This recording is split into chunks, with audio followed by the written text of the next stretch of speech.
He rubbed his thumb across the knotted wood. The quiet had weight, his only companion since his wife passed 3 years ago, slipping quietly from childbirth before he could comprehend what had been taken. Folks in town tried to talk to him afterward, but sympathy felt like grit in his teeth. He had folded himself inward instead, living by work and silence, keeping company only with his horses and the honest ache of unfinished days. A distant sound split the night. It was small, nearly swallowed by the wind, but it was wrong, too human, too scared. Caleb raised his head. His breath stilled. The sound came again, 3 knocks, soft yet urgent, like someone trying not to wake spirits but needing to wake a man. Caleb rose, hesitant. Midnight brought coyotes, not visitors. His boots pressed quietly against the floor as he moved toward the door. His hand hovered above the latch for a heartbeat longer than reason required. When he opened it, the lanternless darkness blinked, and then took shape. A girl stood on his porch, barefoot, hair unbound, a faded indigo dress clinging to her small frame as if the prairie wind intended to tear it from her. She looked no older than 20, though exhaustion made her eyes seem older. Her breath fogged the cold air, trembling as though it feared breaking apart before it reached him. "You are Caleb Boone," she whispered, the words soft and accented, but steady enough to reach him. He nodded, wary.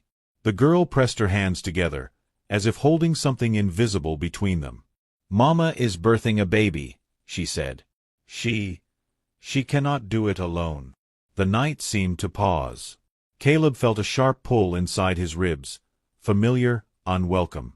Birth was a storm he had seen before, one that had taken everything from him.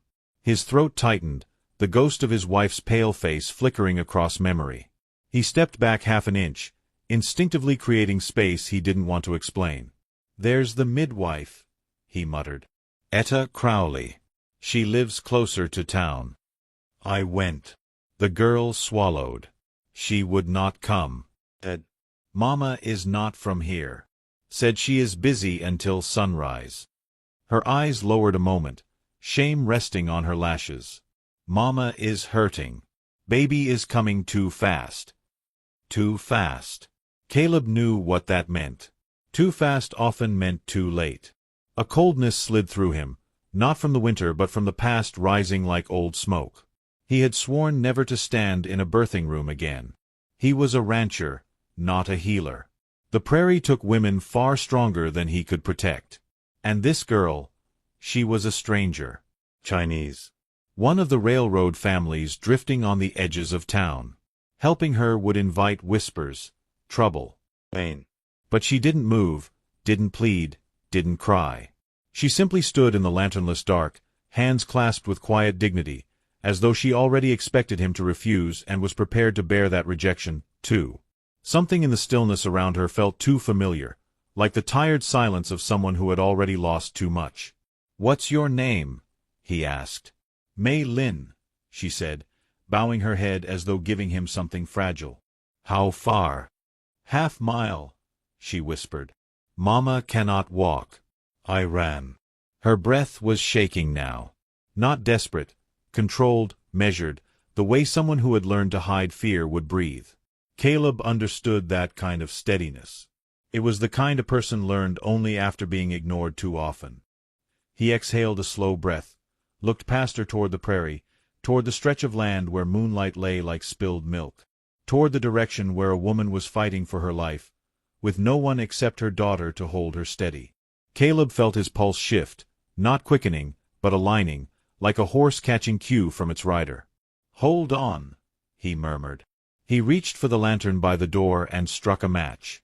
The flame caught slow, then brightened, painting Mei Lin's face in gold. Only now did he see how young she truly was, how thin her hands, how tight her jaw from holding back fear. Her eyes glimmered like dark glass, alert, pleading without a single spoken plea. He lit a second lantern, then a third, lining them along the porch railing. Mei Lin watched, confusion touching her brow. Caleb didn't explain. He simply lit them all until the entire porch glowed like a beacon carved from night. "You came to the right place," he said, voice low, steady. "Let's get your mother." For a moment, Mei Lin stood frozen, as though she could not believe the shift. Then her shoulders sagged, not collapsing, but releasing, like a bowstring eased after too long strained. She nodded once, not trusting herself to speak. Caleb stepped outside, the cold greeting him like a forgotten acquaintance. He moved with clarity now, pulling on his coat, grabbing rope, checking his horse's reins. Every movement felt heavier than it should, but also strangely right, as though he were picking up tools he thought he'd buried forever. Mei Lin walked a half-step ahead, guiding him, lantern light chasing her shadow across the frost-tipped grass. Her steps were hurried, but she stayed close enough that he could hear her breathing, steadying herself with each stride. "Your mama," he said quietly. "Is she strong?" Mei Lin hesitated. "She was," she whispered. "Before the railroad camp, before the winter." He didn't ask more. Some stories were clear even when unsaid. The prairie widened before them, the moon sinking lower, the darkness stretching deeper with each step they took. Caleb felt the old ache in his chest stir, fear shaped like memory, but the warmth of the lanterns behind them glowed against his back, almost like a blessing. As they neared a crooked shack in the distance, Mei Lin stopped abruptly.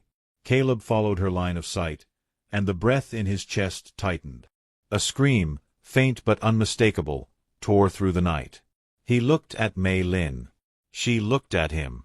"Please," she whispered. Caleb Boone lifted the lantern higher, and stepped toward the sound. The prairie at night was a world of shadows and half-whispered winds, where even the stars seemed to hold their breath. Caleb Boone followed close behind Mei Lin as she cut across the frost-laced grass, her slight figure moving with a determined grace that belied the tremor in her breath. His lantern swung in his hand, scattering gold across the darkness, turning each blade of winter-bitten grass into a thin, trembling shard. His horse trailed behind, reins looped loosely in Caleb's fingers. The animal sensed urgency before any human word could name it. Its ears twitched, hooves crunching through frost like slow thunder. Caleb felt the familiar weight of responsibility settle over him, not unwelcome but unervingly alive, something he had not allowed himself to feel since grief hollowed him out. "Up ahead," Mei Lin whispered, pointing at a crooked shape hunched against the horizon. The shack looked less like a house and more like a forgotten promise.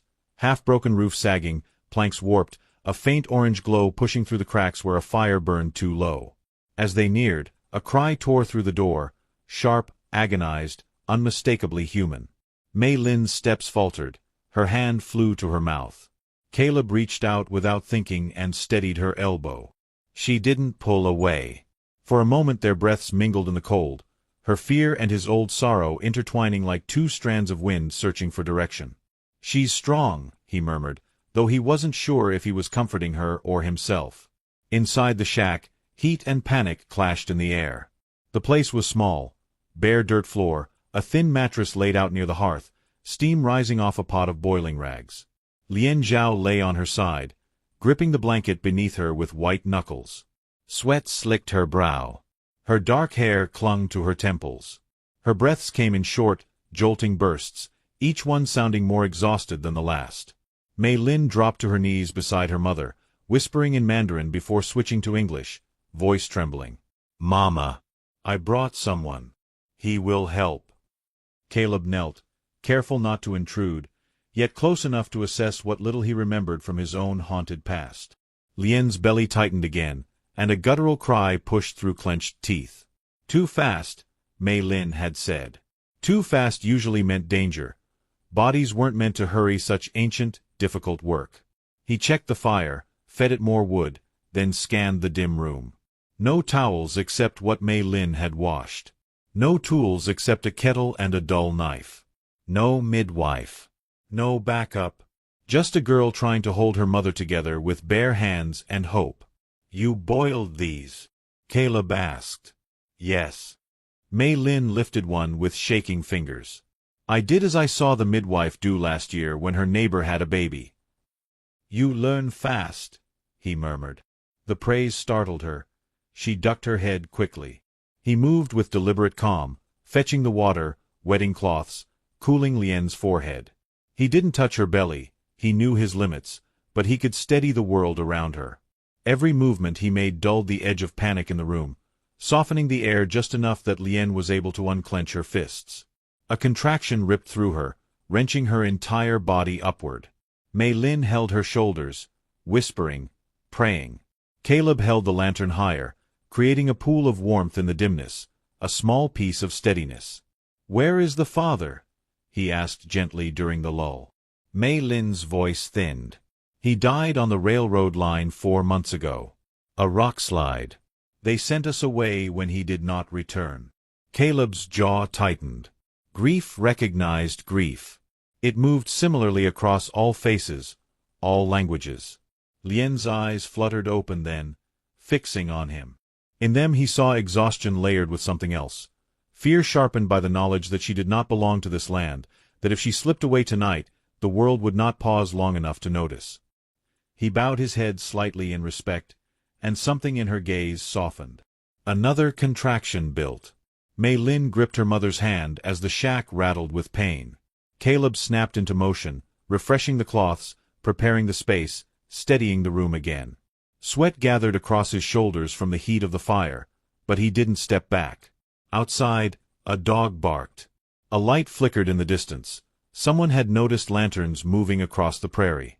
Gossip traveled quicker than storms in these parts. Soon, the town would talk. Outsider families. Rancher helping foreigners.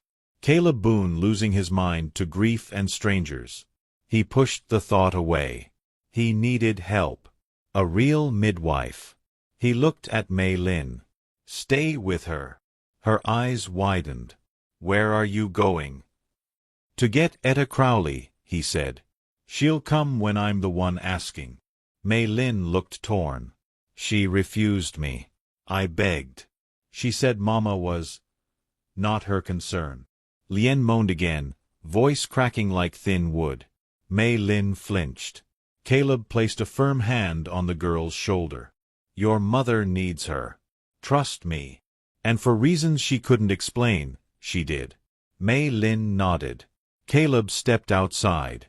The cold slapped him, searing his lungs. He mounted his horse, lantern swinging from the saddle, casting wild shadows that raced alongside him as he galloped toward town. Each hoofbeat felt like hammering against fate, each breath a vow he didn't have words for. He had failed one woman once. He would not fail another. The ride was short but felt carved from eternity. He reached Etta Crowley's cabin and pounded on the door until her lamp sputtered awake behind the glass. "What's the meaning, Caleb Boone?" she muttered, opening the door. "It's past midnight. Lien Zhao is in labor. It's going wrong." Her expression stiffened. "That girl? Caleb, she's not. Etta." His voice cut through frost. "Come. Now." Something in his tone, or his eyes, made her swallow her objections. She grabbed her satchel and coat, grumbling but moving quickly. They rode back under a hemorrhaging dawn, sky bruised violet and ash. When the shack came into view, Caleb felt something twist in his chest. Fear, urgency, a memory he wished he could forget. But the door was shut. The fire still glowed. Before Etta could step inside, a cry rose, sharper, louder, unmistakably final. Mei Lin's voice followed, trembling through the cracks. "Caleb, something is wrong." And the lantern light behind the door flickered as if struggling to stay alive. The moment Caleb crossed the threshold, the room's heat struck him like a wall, thick, smoky, trembling with the sound of a woman fighting to stay tethered to life. Lien Zhao lay twisted in pain, her face pale beneath the sheen of sweat, her breaths shallow and fractured. Mei Lin knelt beside her, one hand gripping her mother's, the other trying to keep the damp cloth steady though her fingers trembled uncontrollably. When she looked up at Caleb, fear shimmered behind her composure like a candle threatening to gut her out. Etta Crowley pushed past him with brisk purpose, her satchel bumping against her hip. The midwife's eyes swept the room, gathering all the missing pieces. A too fast labor, a too small space, a too young daughter holding the whole world together with little more than willpower. Her jaw tightened, but she said nothing. Work came before judgment. "Boil more water," Etta ordered, already rolling up her sleeves.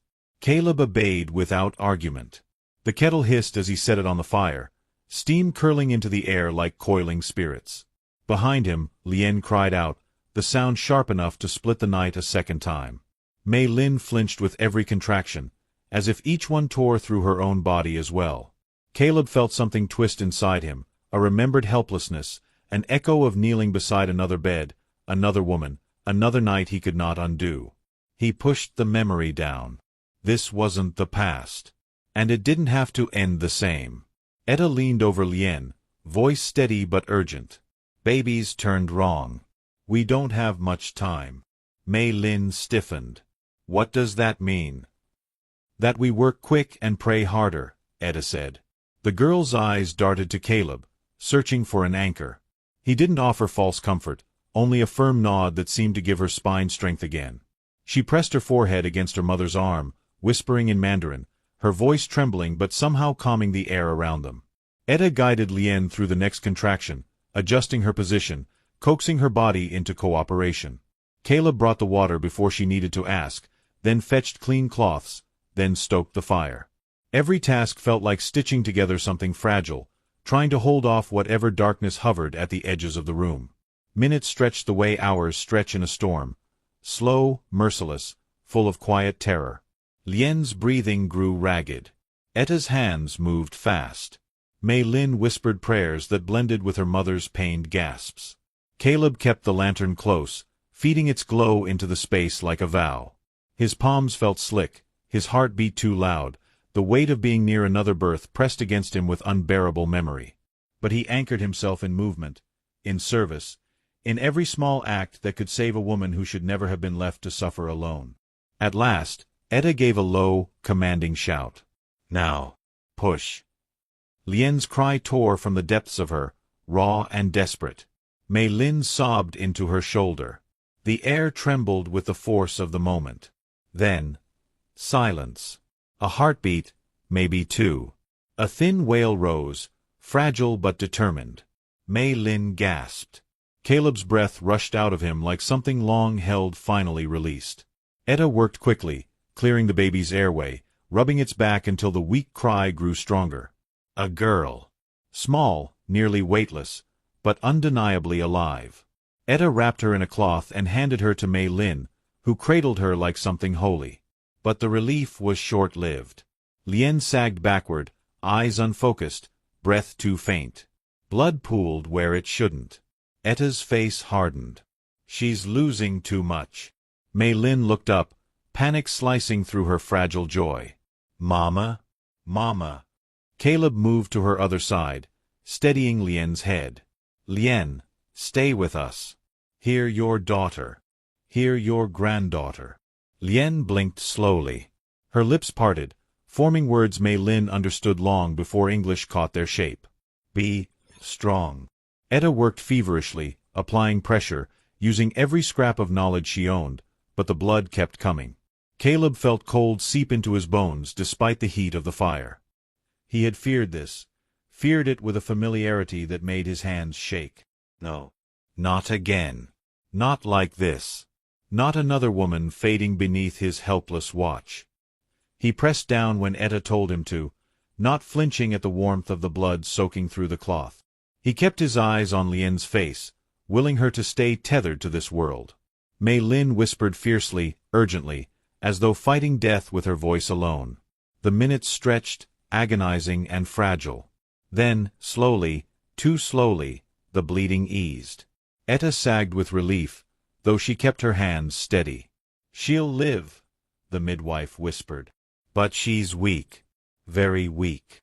Mei Lin collapsed forward, clutching her mother, sobs shaking her small frame. Caleb let out a breath he hadn't realized he'd been holding, his shoulders sagging.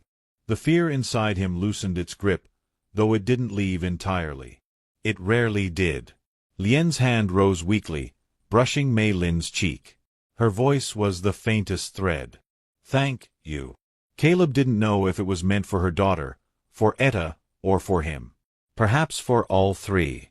It didn't matter. Gratitude had its own language. The baby cried again, softer now. Mei Lin held her close, tears streaking her cheeks, but in her arms was a piece of dawn, fragile, warm, alive. Caleb stepped back, letting them breathe as a family for the first time in too long. He straightened the lantern, wiped his hands clean, steadied the fire. The shack no longer felt like a place of despair. It felt like a threshold. Something new had come into the world, and something old had loosened its grip. Exhaustion wrapped around him, but beneath it was a quiet, unfamiliar warmth. Purpose, maybe. Or redemption wearing a borrowed name. Etta, packing her tools, shot him a sideways look. Not hostile. Not approving. Simply acknowledging. "You did good, Caleb Boone," she murmured. "Didn't reckon you'd ever walk into a birthing room again." He stiffened. Mei Lin looked up sharply, sensing more in those words than she understood. Caleb didn't answer. The past was a wound with no name tonight. Instead, he stepped toward the door, letting the cold brush his overheated skin. Outside, dawn crept across the prairie, painting the sky in ash and rose. The world was shifting again, whether he wanted it to or not. He turned back toward the shack, watching its warm glow flicker against the pale sky. Something inside whispered that this night was not finished shaping him. And then he saw it. Two silhouettes standing near the distant ridge, unmoving, watching the shack with unsettling stillness. He wasn't sure if they were men or trouble coming. Caleb stood in the doorway longer than he meant to, lantern raised, eyes fixed on the ridge where the two silhouettes lingered like questions carved from dawn. They didn't move. Didn't call out. Only watched the shack where Lien and her newborn rested. A thin current of unease crept under his skin. The prairie was generous with silence, but this silence felt wrong, like a breath held too long. When he stepped fully outside, the cold hardened around him. Behind him, Mei Lin murmured softly to her mother, her voice steady now, though exhaustion tugged at its edges. The newborn whimpered, a fluttering sound like wings against cloth. Caleb's heart steadied at the sound, then tightened with the awareness of the watchers. He waited another breath, then two, but the figures did not come closer. And when a gust of wind rolled across the ridge, they vanished into its fold, whether real or imagined, he couldn't tell. A man who had lived long with ghosts learned not to trust shadows or the direction they walked. He stepped back inside, shutting the door with deliberate quiet. The room glowed with firelight, warm and unexpectedly peaceful. Etta Crowley finished her work, tying her tools neatly back into her satchel. Her face, so often carved with judgment, softened as she watched Mei Lin cradle the child. "She'll need rest for days," Etta said, nodding toward Lien, who slept weakly but safely. "And help. More than a girl alone can manage." Mei Lin looked up. "I will care for her. I always have." "I know," Etta murmured, softer than anyone expected. "But you'll need supplies. Clean dressings. Food." After a pause, she added, "protection." The word hung in the air, heavier than the steam drifting from the kettle. Mei Lin understood instantly. Caleb saw it in the stiffness of her shoulders. Trouble had followed them before. It would again. Etta's gaze shifted to Caleb. There was no accusation in it now, only recognition that the responsibility forming in the room had a shape, and that shape kept circling back to him. He didn't shy from it. "I'll bring what they need," he said. Mei Lin studied him with a mixture of gratitude and caution. She had learned, perhaps too early, that help sometimes came with expectations, and expectations often came with cost. But Caleb's voice carried no demand, only a quiet certainty that seemed to settle the air around them. "Thank you," she whispered. He gave a small nod, uncomfortable under the weight of her sincerity. Etta gathered her coat. "I'll check on her tomorrow." She paused at the door. "And Caleb, the town's already stirring. Folks don't take kindly to things they don't understand. Be ready." He held her gaze. "Let them talk." Etta's mouth twitched into something that could almost have been approval before she stepped out into the waking morning. When she was gone, silence folded into the shack again, gentler this time, filled with new breaths and small beginnings. Caleb took a seat near the fire, rubbing the ache from his hands. He hadn't expected to be here after sunrise. He hadn't expected his heart to feel anything except its usual weight. But watching Mei Lin rock the infant, whispering a lullaby in her mother's tongue, something loosened in him, a knot he thought would stay knotted forever. The girl's voice was soft, fluid, unbroken despite the night she'd endured. Caleb didn't understand the words, but he understood their meaning. They held both promise and apology, love and fear of losing it. "She is beautiful," he said. Mei Lin startled slightly, as if unused to being spoken to with gentleness. "She is small," she murmured. "Smaller than she should be." "She's strong," he replied. "Born fighting." Mei Lin's lips curved, not into a full smile, something gentler, like dawn touching frost. "We will name her Yun. It means cloud. Soft, but able to travel far." Caleb nodded thoughtfully. "Yun," he repeated, letting the sound settle. Lien stirred, eyes fluttering open. Mei Lin instantly leaned close, offering water, brushing hair from her mother's face. Lien's gaze drifted to Caleb, filled with gratitude that needed no translation. He bowed his head, humbled by the silent exchange. "You helped us," Mei Lin said quietly, turning to him. "Even though we are strangers." Caleb looked into the fire. "Everyone's a stranger until they're not." She considered that, tracing its meaning like a delicate thread. Then her expression changed, small, but sharp enough for him to notice. Fear, resurfacing. "Those men," she said in a whisper. "Outside. Who were they?" He straightened. "I don't know." "Are they from the railroad camp?" she pressed. "Or from town?" "I didn't see their faces." Mei Lin swallowed. "Some men followed us before. Said my mother owed money for lodging after my father died. We had nothing left." Shame crept into her voice, though she had no reason to bear it. "We ran when we could. We hid when we couldn't." Caleb's jaw tightened. Debt collectors on the frontier were wolves wearing boots. And a widow with a daughter made for easy prey. "You're safe here," he said, and the steadiness in his voice surprised even him. Mei Lin met his gaze, searching for cracks. Finding none, she nodded. "I believe you." A soft cry came from Yun, and Mei Lin shifted her gently, the movement tender and instinctive. Caleb watched her with a heaviness in his chest, a reminder of the life he once imagined, the family he came close to having. But instead of the old pain tightening, it eased, as if the sight of mother and child had made space for something he thought long dead. He rose slowly. "I'll fetch supplies. You'll need broth, blankets, fresh water." Mei Lin nodded but didn't hide her worry. "Will the town accept us?" He didn't answer right away. Truth had its own gravity. "Some will," he said finally. "Some won't. But you won't be facing them alone." Her breath caught at that, a flicker of trust warming her eyes. "Thank you, Caleb Boone." He touched the brim of his hat, a gesture half instinct, half promise. Then he stepped outside, letting the cold morning wrap around him. The sun was fully risen now, painting the prairie in gold and long shadows. But when he glanced toward the ridge where the silhouettes had stood, he saw something that hadn't been there before. Tracks. Fresh. Leading toward town. And another set, smaller, lighter, circling back toward the shack.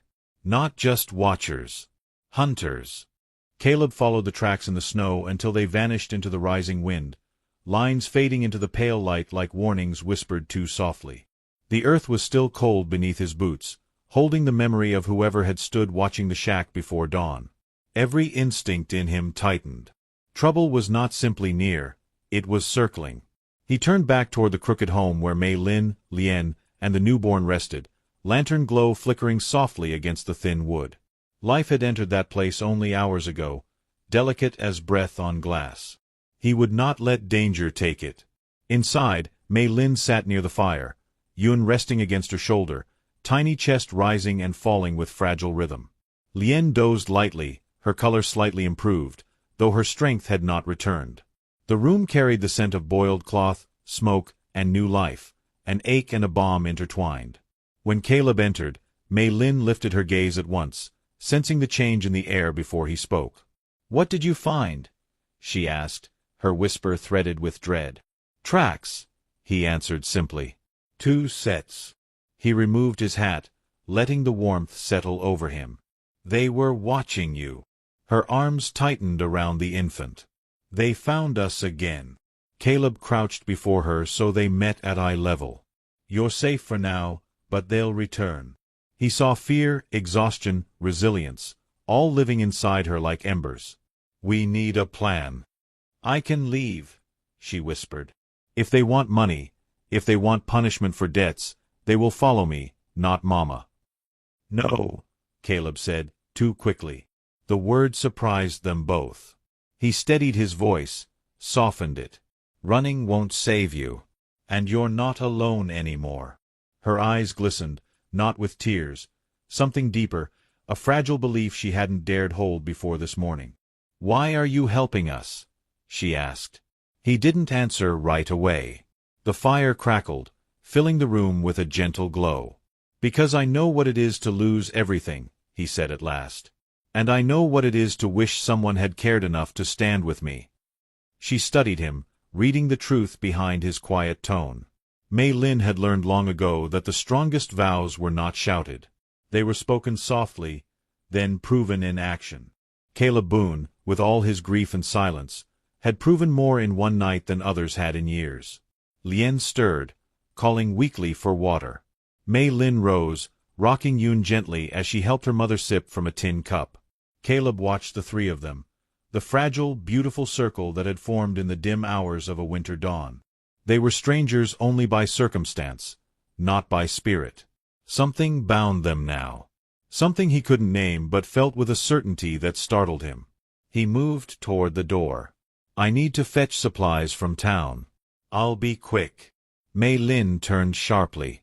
Town is dangerous for us. People look at us like ghosts. They'll look at me first, he said. And today, that's enough. She hesitated, then nodded. When he stepped outside, she whispered after him, Come back. Caleb felt the words settle between them like a promise. The ride into town cut through biting wind. The streets were waking up, smoke rising from chimneys, hooves striking icy dirt. But conversation stilled when Caleb passed. Folks eyed him with curiosity, caution, judgment. The Boone Ranch had long been a place of quiet sorrow. Now it was a place filled with whispers about a Chinese family under his protection. Rumors grew like winter weeds. Sheriff Rudd stepped off the boardwalk. Boone, he drawled, squinting. Heard you were out late last night. Heard you weren't alone. Caleb reined in his horse. Heard correctly. You're taking a risk, the sheriff said, not unkindly. Town's uneasy about outsiders moving in without permission. No one needs permission to survive, Caleb replied. Rudd sighed. Just be careful. Not everyone's like me. Caleb knew that was true. And dangerous. Inside the general store, gossip clung to the corners like dust. Mrs. Albright handed him blankets, broth ingredients, tinctures for fever, all while her eyes narrowed with speculation. You living with strangers now, Caleb? She asked sharply. Helping a family in need, he said evenly. Some folks say trouble follows that kind. Then they're welcome to keep their distance. He paid, left, and mounted his horse as whispers swelled behind him. The town had already drawn its judgments. But Caleb had already chosen his side. As he rode back toward the shack, a crow cawed overhead, sharp, warning. The wind carried something else. Voices. Male voices. Too close. Caleb urged his horse faster. When he reached the ridge, he saw them, two men approaching the shack, their steps deliberate, their coats long and dusted with frost. He recognized the type before he recognized the faces. Collectors, camp enforcers, men who lived on taking from those who had nothing left to give. Caleb's pulse hammered. He kicked his horse into a swift descent. Mei Lin stood in the doorway, clutching Yun, shielding the child with her body. Lien tried to rise behind her but was too weak. The taller man sneered. We're owed money, he growled. Camp dues. Interest. We have nothing, Mei Lin said, voice trembling. You've always got something, he replied, stepping forward. No, Caleb barked, galloping in. His horse stopped hard as he swung down between them and the doorway. "Whatever business you think you've got, it ends now." The men stiffened. "This ain't your concern, Boone." "It is now." The shorter man spat. "You gonna pay their debt? Take on their sins too." Caleb stepped closer, jaw set. Their only sin was surviving. The tall man reached for Mei Lin. Caleb grabbed his wrist, twisting it until the man hissed in pain. "You touch her again," Caleb said quietly, "and you won't use that hand for anything." A silence fell, thick, dangerous. The shorter man reached for his coat pocket. Caleb moved faster. He shoved him back, knocking him into the snow. "You want a fight," Caleb said, eyes burning with something old and fierce. "But I'm not giving you one. You're leaving. Now." The men exchanged a look, anger, fear, calculation, then finally stepped away. "This ain't over," the tall one spat. Caleb didn't blink. "It is for today." When they disappeared into the ridge, Caleb exhaled, breath shaking. He turned back toward the doorway. Mei Lin stood there, eyes wide, the newborn nestled against her. Her lower lip trembled, not with fear now, but something far more disarming. "You protected us," she whispered. Caleb lowered his eyes, overwhelmed by the softness in her tone. "Anyone would have." "No," she said gently. "Not anyone." He stepped inside, closing the door behind him. The fire glowed warmly, and Lien looked at him with exhausted gratitude. Mei Lin shifted Yun, offering the baby's tiny hand toward him as though sharing a piece of hope. Something inside Caleb, something long frozen, began to thaw. Outside, wind scraped across the ridge, carrying the echo of the men's promise of return. But inside the shack, a family, unexpected, fragile, forming in the hush of winter, took its first breath of safety. And Caleb Boone understood, with startling clarity, that this was only the beginning of a battle worth fighting.